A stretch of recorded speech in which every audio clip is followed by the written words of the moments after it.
সম্পাদক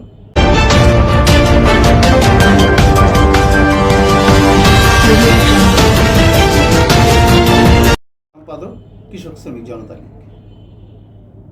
আমাদের দলের প্রতিষ্ঠাতা সভাপতি বঙ্গবীর কাদের সিদ্দিকী বীরুত্তম। আমাদের দলের নাম কৃষক শ্রমিক জনতা লীগ। প্রতিষ্ঠাতা 2008 সালে আমাদের নিবন্ধন।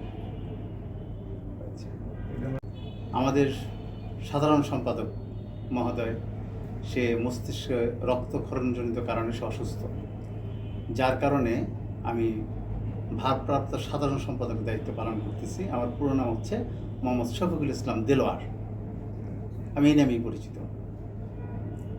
তা আপনি যে প্রশ্ন করেছেন, আসলে বিষয়টা আমাকে অবাক করে যে একটা নিবন্ধিত দলেরকে যখন একটা সরকার গুরুত্ব দেয় না, নির্বাচন কমিশন গুরুত্ব দেয় না, এমনকি জাতীয় ঐক্যমত কমিশন তারাও গুরুত্ব দেয় না, তখন সেখানে কতটুকু গণতন্ত্র আছে এই বিষয়টা আমাকে একটু প্রশ্ন মধ্যে ফেলে দেয়।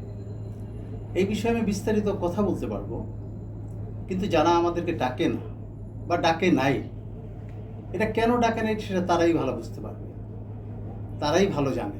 কিন্তু আমি এটা বলতে পারি যে নিশ্চয়ই আমরা একটা বিশাল জন অংশের কথা আমরা বলি, আমরা শোষিত মানুষের পক্ষে কথা বলি, আমরা নিপীড়িত লাঞ্ছিত মেহনত মানুষের পক্ষে কথা বলি। যেহেতু আমরা নিপীড়িত লাঞ্ছিত মেহনত মানুষের পক্ষে কথা বলি, সেহেতু সরকারের উচিতই ছিল আমাদের মুখের কথা শোনা।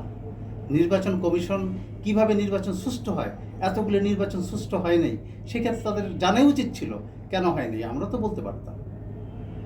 জাতীয় ঐক্যমত কমিশন কোন কোন জায়গায় সংস্কার দরকার সেখানে তো আমরাও মতামত দিতে পারতাম।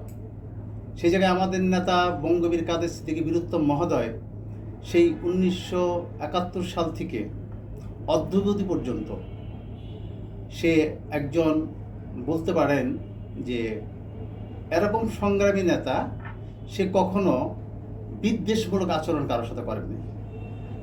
যেটা সত্য সেটা সত্যকে সত্য বলছেন, মিথ্যাকে মিথ্যা বলছেন, সাদাকে সাদা কালোকে কালো বলেই তার কথার ধর্ম বা তার বলার বৈশিষ্ট্য।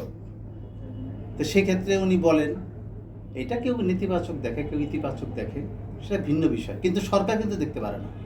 সরকারের কাছে আমি ইতিবাচক ব্যক্তি, সরকারের কাছে একটা রাজনৈতিক দল তার সম্পদ, কারণ রাজনৈতিক দলকে নিয়েই তার কাজ। তো আজকে আমি এই বিষয়ে অনেক কিছুই বলার ছিল, কিন্তু বলবো না এই কারণে যে আমাদের দলের নেত্রী, মানে আমাদের বঙ্গবীর মহোদয়ের সহধর্মিণী বেগম নাসরিন কাদের সিদ্দিকী, তিনি অসুস্থ, তার অপারেশন হয়েছে, যার কারণে আমার মানসিক অবস্থা ভালো না। আমার কেন, আমার সারা বাংলাদেশে যারা নেতাকর্মী আছে কারোই মানসিক অবস্থা ভালো না, এবং বিভিন্ন জায়গায় দোয়া মাহফিল হচ্ছে, বিভিন্ন জেলায় উপজেলায় দোয়া মাহফিল হচ্ছে। তো সেক্ষেত্রে মানসিক দিক থেকে আমরা খুবই খারাপ অবস্থায় আছি। অন্য কোনো দিন যদি আসেন, নিশ্চয়ই আপনাদের প্রশ্নের জবাবগুলো আমি দেওয়ার চেষ্টা করব, কিন্তু আজকে আমার পক্ষে মানে সবিস্তারে যে বলবো সেটা আমাদের নেই। আমি শুধু দেশবাসীর উদ্দেশ্যে বলেন। আমাদের প্রিয় নেত্রী বেগম নাসরিন কাদের সিদ্দিকী অসুস্থ অবস্থায় সে চিকিৎসাধীন আছেন স্কয়ার হসপিটালে,